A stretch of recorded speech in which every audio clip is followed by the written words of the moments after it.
and dead deaths. The conflict between the Apache and Comanche is among the most long-lasting and brutal in all of Native American history. Sworn enemies, they fought each other in what the Spanish in Mexico called a war of extermination. By the late 1500s, the Eastern Apache had established a dominant presence in the southern region of the Great Plains. The area secured for them good buffalo hunting grounds, while also giving them space to practice agriculture. It was the best of both worlds. A semi-agrarian lifestyle diversified their diets, and right next to the most valuable food source in all of North America. The Comanche, at the same time, were outcast. Forced to unfavorable territory by more powerful groups, like the Apache, their culture became aggressive and vengeful. But in the middle of the 1600s, one big change, caused by their greatest enemy, will lead them to becoming the most powerful native group in American history. In the 1500s, Spanish success in Mexico led to a continued desire to conquer. It was kind of their thing. The Europeans gradually moved north and had continued to colonize and spread their influence, until they reached Apache territory. Spanish conquest was a directive.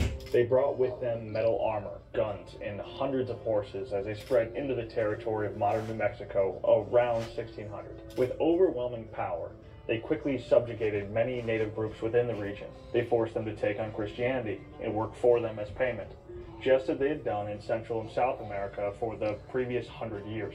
However, the nearby Apache were less agreeable. The Apache violently raided these new Spanish settlements, stealing horses in the process. As they watched the Spanish from a distance, they learned how to ride them. By the 1650s, the Apache were conducting mounted raids on horseback. The added speed of the horse made them even more dangerous and effective. The constant harassment was more than the Spanish in the region could take. Spanish settlements like Taos and Santa Fe were frequent targets, and the Pueblo Indians the Spanish had conquered were the unfortunate victims of Apache terror. As Spanish subjects, the Pueblo expected protection, but the Spanish could not effectively provide them with any. The raids would be over quickly, but they were devastating. The Apache would kill anyone who opposed them and then disappear into the western landscape with hundreds of horses and other supplies. By 1680, the Apache raids became such a problem that the Pueblo had given up on Spanish protection and they revolted. They drove the Spanish out of New Mexico, but in the process, thousands of Spanish horses escaped. Mustangs, a horse well suited to live in the Great Plains, a horse that will find its way north. Here we fast forward a few decades. As territory had been lost and regained, the Spanish continued to be constantly raided by the Apache. But Apache behavior changed in 1706. Almost at once, the Spanish began to notice that the raids against them had stopped. Reports start to come in that the Spanish can't explain. The Apache are acting strangely. Bands like the Jicarilla and the Mescaleros are seemingly leaving the plains, abandoning their settlements and farms, and doing so in a hurry. The Spanish heard rumors of great battles, but had no idea who the Apache were fighting. They were told of invaders from the north, mounted on horseback, that they were powerful, fast, and dangerous. By the 1720s, the Apache were so devastated that many bands had moved entirely into the mountains, or even coming to the Spanish for protection. Some bands didn't make it that far. Spanish expeditions found that plains-dwelling Apache bands like the Farones, Carlanes, and Palomas vanished entirely, exterminated by an enemy the Spanish couldn't even identify. So what was killing the Apache? The answer came from the Utes. They called the northern phantom invaders the Comanche. In their language, it meant those who are against me all the time, an appropriate meaning for people the Spanish would come to call the Comanche. The Apache created their own undoing from the Comanche. Historically, the Comanche are commonly described as rather unimpressive. They were bullied by the other tribes in the region, including the Apache. The Comanches were pushed to the eastern side of the Rockies to scratch out a living in the least desirable territory. In their rise to power, that is something that they will not forget. Then, in the middle of the 17th century, like a gift from the gods, they found the horse. The same horses that were freed as a result of Apache harassment of the Pueblo in Spanish. It changed everything for them. The horses were Mustangs. They are a breed suited for the plains in every way. Tough and rugged, In the 2 decades that followed the Spanish retreat from New Mexico, the horse had spread like wildfire. It's called the Great Horse Dispersal. All the tribes of the region started using them, but the Comanche did it better. The first thing they did differently was learn to breed horses. Other tribes didn't bother. They got their horses in raids. Not the Comanche. They bred their own. On the plains, horses were currency, and the Comanche were rich. The Eastern Apache, like many plains groups, were at least semi-agricultural. This tied them to land. The Comanche didn't farm at all. As full nomads, they could be anywhere on the plains, and horses gave them the ability to cover ranges previously thought impossible. If you were within 400 miles of the Comanche, you were in danger. As buffalo hunters, this range was incredibly valuable, but as warriors, it made them terrifying. Most raids would come in spring and summer, when the grass in the plains was high enough that the Comanche were sure they had enough food for their horses. They would often move at night. The light of the full moon would illuminate the plains, offering them visibility to both attack and escape. The raids were brutal. Murders, tortures, and acts I am reluctant to bring up on YouTube. This was so common that settlers refer to these conditions as the Comanche Moon. But their greatest advantage, what made them more effective than everyone else, was that they fought fully mounted. Almost no other tribe did this. George Catlin, the artist for this image, witnessed the Comanche firsthand. He describes what he saw. Quote, "On their feet, they are one of the most unattractive and slovenly looking races of Indians I've ever seen. But the moment they mount their horses, they seem at once metamorphosized. I am ready, without hesitation, to pronounce the Comanches the most extraordinary horsemen I have seen yet in all my travels." End quote. They learned to fire a bow perfectly while riding at both enemy or buffalo. They would shield their bodies from their enemies by hanging off the sides of the animals while simultaneously shooting under the neck with deadly accuracy. The Apache used the horse to aid travel, but would dismount to fight. On foot, they were a match for anyone, and they were just as brutal as the Comanche. If they could catch the Comanche without their mounts, they may have even had an advantage at times, but the Comanche lived on the horse. Finding them was even impossible because on the warpath they never slept in the same place twice. It wasn't that way with the Apache. Their agriculture made them predictable, and their fighting style was outdated. Author T.R. Fehrenbach said it best in his book, Comanches, A History of a People. Quote, "It was this very taste for corn that killed them, when their land was invaded by true savages on horseback." End quote. If the Apache were a terror to the Spanish, the Comanche were worse to the Apache. But their true mission wasn't to exterminate them. They were after resources, most importantly, the range of the buffalo. I mentioned before, the Comanche remembered how they were treated when they were weak. It made them vengeful and very aggressive toward their enemies. In the book Lipan Apaches by Thomas Britton, it's written, quote, "The purpose of the Comanches was always the same, to catch the Apache off guard at the rancherias, to make a sudden assault, kill as many Apaches as they could, capture some women and children for the slave trade in New Mexico, and plunder the rancherias and destroy the huts and crops." End quote.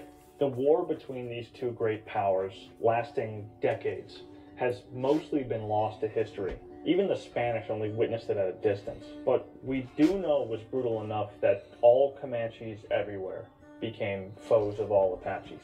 The results that were recorded are what tell us the story. The Lipan were among the last Apache remaining on the plains. By the 1720s, the Mescaleros and Jicarillas had already retreated. In 1723, a mysterious conflict occurred. It's called El Gran Sierra del Ferrero.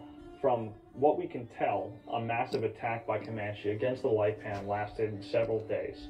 It ended with many dead Lipan warriors, but the Comanche also captured huge numbers of women and children.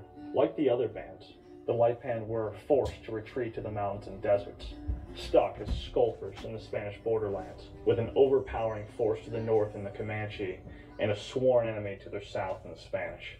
For the Apache, it was time for a new strategy. In 1749, something weird happened. The Apache rode into San Antonio looking to make a peace treaty with the Spanish. The Spanish were thrilled because since the city was founded in 1719, the Apache had been constantly raiding them, and not on a small scale. Kidnappings and murders were common. The Apache made off with thousands of horses and countless supplies in that time. It was a serious problem, and a major relief to the Spanish when the Apache asked for peace. The uptick in raids coincided with the Comanche kicking them out of their territory. The plains offered them more in food and resources than the mountains and deserts that they had been forced to. The Apache didn't only ask for peace. They also wanted the Spanish to build a mission and presidio in their territory so that they could convert to Christianity. This is something that they had been previously reluctant to do. The Spanish priests leaped at the opportunity. It took a couple years to approve, but doing this would solve several issues for the Spanish. They could put a stop to Apache raids, maybe for good, and they could also make them Catholic, saving their souls. There were rumors of gold and silver deposits in the area, but I am sure that that was entirely unrelated to their decision. Locations for the mission were scouted, and it was decided that they would build a mission and presidio at a location called San Saba. Funding was secured by a rich Spaniard. All he wanted in return for footing the bill was that his brother, Father Alonso Giraldo de Toreros, run the mission. A competent and experienced Spanish officer, Don Diego Ortiz de Parilla, would overlook the project. In April 1757, the Spanish gathered their supplies, a few priests, 100 soldiers, and about 2,000 animals for the project. But, strangely, once they got on the way, the Apache were absent. When the party arrived at San Saba, the Apache were also nowhere to be found. Regardless, the mission and presidio were built about 2 miles apart from each other, and both were protected by a large wooden palisade. Occasionally, the Apache would visit the mission. They would ask for gifts and promise to relocate there soon. But after months of them not doing that, the Spanish were becoming increasingly frustrated. Some of the priests felt this whole thing was just a trick, and that the Apache really only wanted gifts. This whole thing was a trick, but not for gifts. In March, the Spanish learned the real reason the Apache had led them there. San Saba was not part of Apacheria. It was Comanche territory, and the Apache were trying to start a fight. I've come into possession of the map. Get me. As it turns out, the Apache had been going north to conduct raids against the Comanche. While the Apache were north, they would spread rumors of the fort built in San Saba. To provoke the Comanche even more, following the raids, the Apache would leave things like Spanish tools and shoes in their camps, leading them to believe the Spanish were allies with the Apache. In early March 1758, the spring grasses were beginning to grow, and recent clear nights had left a full moon to brighten the plains. The Spanish noted that all the Apache around San Saba had disappeared completely. As the sun rose, they began to hear war whoops from beyond their walls. Over 60 of their horses were missing. 15 soldiers sent out for reconnaissance returned in a hurry, claiming the hills were alive with enemies. For nearly the next 2 weeks, the Comanche took their time, staying at a distance. The presidio locked down. Most refused to leave the walls. Father Toreros, as well as about 30 others, stayed in the mission, 2 miles away from the presidio. On March 16th, the Comanche showed up at the gates of both. As the Spanish looked over the walls of their palisade, they were struck with awe with what they saw. Fehrenbach writes, quote, "The savages were a breathtaking, barbaric spectacle. Plains Amerindians in the full panoply of war. The long lines of riders wore fantastic headdresses of plumes, deer antlers, and bison horns. Their faces were painted red and black, the color of death. Every warrior carried a bow and lance or spear. The soldiers noticed that at least a few hundred had new muskets." End quote. At the mission, the Comanche first feigned friendship, and the priests just let them in. The Comanche were accompanied by several other native tribes the Spanish had previously worked with peacefully. Once inside the gates, the Spanish tried to appease them with gifts, but it didn't take long to turn into a slaughter. I have seen differing figures, but the Comanche killed between 8 and 10 in the mission, including Father Toreros. They set fire to the buildings and mutilated the bodies of the dead. As they were looting goods, a number were able to escape to the better defended presidio. Likely, the Comanche prioritized looting over fleeing missionaries who were no threat to them. Parilla tried to reinforce the mission, but the soldiers he sent were immediately attacked and forced to retreat. The Comanche never even attacked the presidio. They wouldn't. They were smart. They had the advantage against the mission, and they had made their point. 2 days later, just as quickly as they appeared, they were gone. The immediate aftermath of the San Saba massacre gets worse for the Spanish. The next year, in 1759, they sent out a punitive expedition. The point was retaliation against the Comanche. It was led by Parilla. It didn't go great. The Spanish traveled north and killed a bunch of Tonkawa for no reason other than that they were there. They later encountered the Comanche at the Red River in October, but the Comanche were prepared. There was no going into their land without them knowing you were coming, and there was no finding them without them letting you. Their force was overwhelming. The Spanish had around 1,000 people. The Comanche had at least twice that. It horrified the Spanish, but at least they were initially somewhat organized. The 130 Apache with them and the other Indian auxiliaries knew full well what the Comanche were capable of and were not looking for a fight like this. Parilla tried to keep the expedition together, but many fled just as the battle started. It led to a panic and full retreat without almost any fighting having occurred. They even left their materials, including cannons, behind. What was intended to be a show of force turned into a massive humiliation. The Apache plans to create a buffer of Spanish against the Comanche had failed miserably. It appeared the Spanish couldn't stand up to them either, but it's going to get worse for the Apache. Within a few years, the Comanche had moved far enough south that they were regularly raiding the Spanish borderlands. Spanish settlements were spread out over arid country. It was like highway roads. It was easy for them to avoid forts, which were the only real threat that they perceived. The brutality of the time is captured by S.C. Gwen in the book Empire of the Summer Moon. Quote, "They never attacked an armed fort. They relished surprise, insisted on tactical advantage. They would attack whole villages and burn them, torturing and killing their inhabitants, leaving young women with their entrails carved out. Men burned alive. They skewered infants and took young boys and girls as captives. Then, they used the speed of the Spanish Mustangs to get away, leaving the elaborately equipped dragoons to rumble ponderously after them." End quote. Any attempt for the Spanish to retaliate was generally met with disappointment. The Spanish, like the Apache, struggled to even find the Comanche. Occasionally, punitive expeditions would be sent after the Comanche anyway. Some would come back empty-handed. Some wouldn't come back at all. Whether victims of the Comanche or the harsh plains geography, history will never truly know. Now it was the Spanish who needed a new strategy, and the Apache will force them into one. Since the San Saba disaster, the Apache had resumed their raids on the Spanish too. It wasn't all malice. Having been driven completely from the plains by the Comanche, they were unable to farm and required more things. In 1780, the Texas governor, Domingo Cabello, wrote from San Antonio, quote, "There is no instant, day or night, when the reports of barbarities and disorders do not arrive from the ranches. Totally unprotected as we are, this can only result in the complete destruction and loss of this province." End quote. The Spanish started to consider something they never had before: a war of extermination. They were being attacked by two great powers simultaneously, but those powers hated each other. The Spanish hoped to leverage that. Up until almost 1780, the Spanish had mostly failed at even communicating with the Comanche. But that all changed when an officer named Don Juan Batista de Anza was able to earn some respect. He led an expedition into Comancheria. Using familiar mounted tactics as the Comanche, he was able to destroy a band they caught off guard near Greenhorn Peak. There was definitely some hubris involved on the part of the Comanche. They were not impressed with the Spanish fighting ability up until this point, and it seems they did not take them as seriously as they should have. Anza followed up his success with more attacks in subsequent years. After his attacks, he would release those that he had captured with a message. The Comanche could have peace and trade whenever they wanted it. By 1785, the Comanche losses were not great, but serious enough that they were ready to meet. Several bands sent representatives to a meeting in Taos, and in a work of magic by Anza, he got them agreed to let one person speak for them.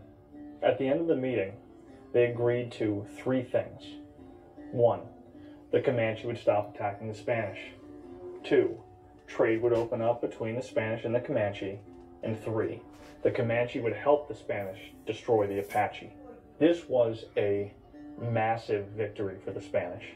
Not only do hostilities stop against the Comanche, but their oldest enemy in the region would be hunted down and destroyed band by band.